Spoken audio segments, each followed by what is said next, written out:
এই মুহূর্তে আমি উপস্থিত হয়েছি কাছাড় জেলার কাটিগড়া বিধানসভা সমষ্টির শ্রীপুর দ্বিতীয় খণ্ড আনন্দপুরে।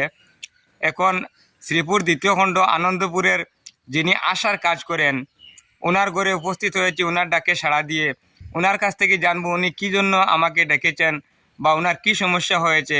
ওনার কাছ থেকে এখন সরাসরি আমি জানতে চাইব। আপনার কী তো হয়েছে? বাড়িঘর ডুবাইয়া নিচে দিয়া আমরা সরকার থেকে কোনো সুযোগ সুবিধা কোনো কিছু পাই না।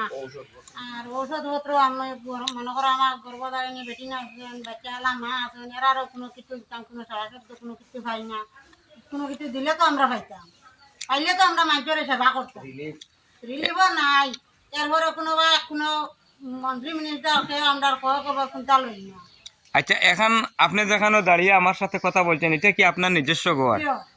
মানে আপনার এই ঘরের মধ্যে আপনি কতজন মানুষ নিয়ে আপনি থাকেন? আমরা 5 জন। আর এই অবস্থায় আপনি দিন কাটাচ্ছেন। সরকার কি আপনাকে কোনো প্রধানমন্ত্রী আবাস যোজনা গরুর কুচ্ছে দিছে না? সরকার থেকে আপনি কোনো গরুর কোনো ফ্যাসিলিটি আজ দিন পর্যন্ত পাইছেন না? আপনার এই ব্যাপারে মানে আপনার যে পঞ্চায়েত আসন, জিপি সেক্রেটারি আসন, ওদেরকে আপনি এই বিষয় নিয়ে জানাচ্ছেন কি না? জানাইছি মানে তারা কিতা কোনো সুরা দিচ্ছেন না? না। আপনার প্রধানমন্ত্রী আবাস যোজনার নাম আছেন? না। আপনার পরিবারের নামও নাই? না। আপনার বিট নম্বর কত? 193। 193। আপনি এখন কিতা কইতে চাইবা?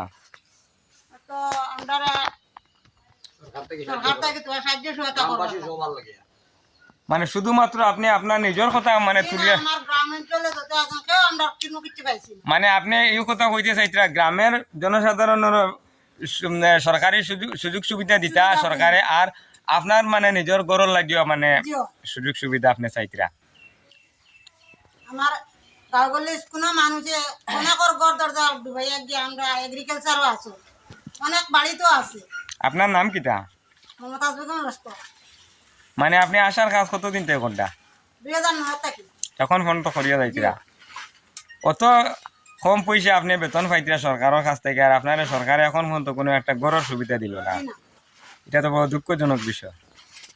আচ্ছা, আজকে মানে আসামের মুখ্যমন্ত্রী যিনি আমরা মামা, তার কাছে কিতা হইতে চাইবা আপনি? তার কাছে আমরা অনুরোধ করবো যে আমরা তোরা খেয়াল করবা, খেয়াল করে আমরা তোরা সাহায্য সহায়তা করবা। আমরা একবার অসহায় অবস্থা, আমরা গ্রামের সব মানুষ জলমগ্ন অবস্থায় আমরা সবাই উপস্থিত হিসাবে ভরি রয়েছি, আমরা কেউ খবর লয় না। আমার পরিবার আশা কর্মী, আমি হইলাম দিনমজুর। আমরা পরিবারে 5 জন মানুষ। 5 জন মানুষের এই দিনমজুরি করিয়া 2000 টাকা বেতনে কোনো কিছু হওয়া যায় না। আমার ঘর দরজার অবস্থা ওরকম খারাপ, এবং গ্রামের সব জনসাধারণ বিশেষ করিয়া গরিব, অসহায়, আর ফ্লাড ড্যামেজের কোনো কিছু পাওয়া যায় না। আমরা এদিকে কোনো মন্ত্রীও আইন না, কোনো এমএলএও আইন না, কোনো পঞ্চায়েতও না, কেউ না। বিশেষ করিয়া আমরা মুখ্যমন্ত্রীর আমরা অনুরোধ করিয়া যে আমরা দিকে একটু খেয়াল করতা। বিশেষ করিয়া আমরা অসহায় গরিব মানুষ, আমরা এদিকে কেউ কোনো কিছু না। এর ঘরে গরু ছাগল সবগুলো অনাহারে মরে।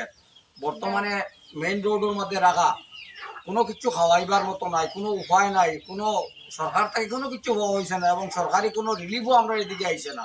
কেউ কোনো খোঁজ খবর একদিন পর্যন্ত নিছে না। এবং এনডির বাঁধ ভাঙ্গে এমন অবস্থা যে মানুষ উবাইবার মতো জায়গা নাই। শরণার্থী হিসাবে আমার গ্রামের মানুষ সব ওইখানে আসেন ডায়েরি ফার্মে বিল্ডিং এর মধ্যে। এই অবস্থায় সরকারের আজদিন পর্যন্ত একজন মানুষের শরণার্থী হিসাবে আমরা ডিসি মধ্যে হোক, যে কোনো এমএলএ হোক, পঞ্চায়েত হোক, কেউ আইয়া একটাবার দেখা করছেন না। ডেইলি করিয়া আমি খবর লইয়া, ডেইলি করিয়া আমার আশাকর্মী যাইতরা, আমার গ্রামের মানুষ গিয়া দেখাশোনা কথা, কিন্তু আমাদের এমএলএ মেম্বার পঞ্চায়েত কেউ আজদিন পর্যন্ত আইছে না।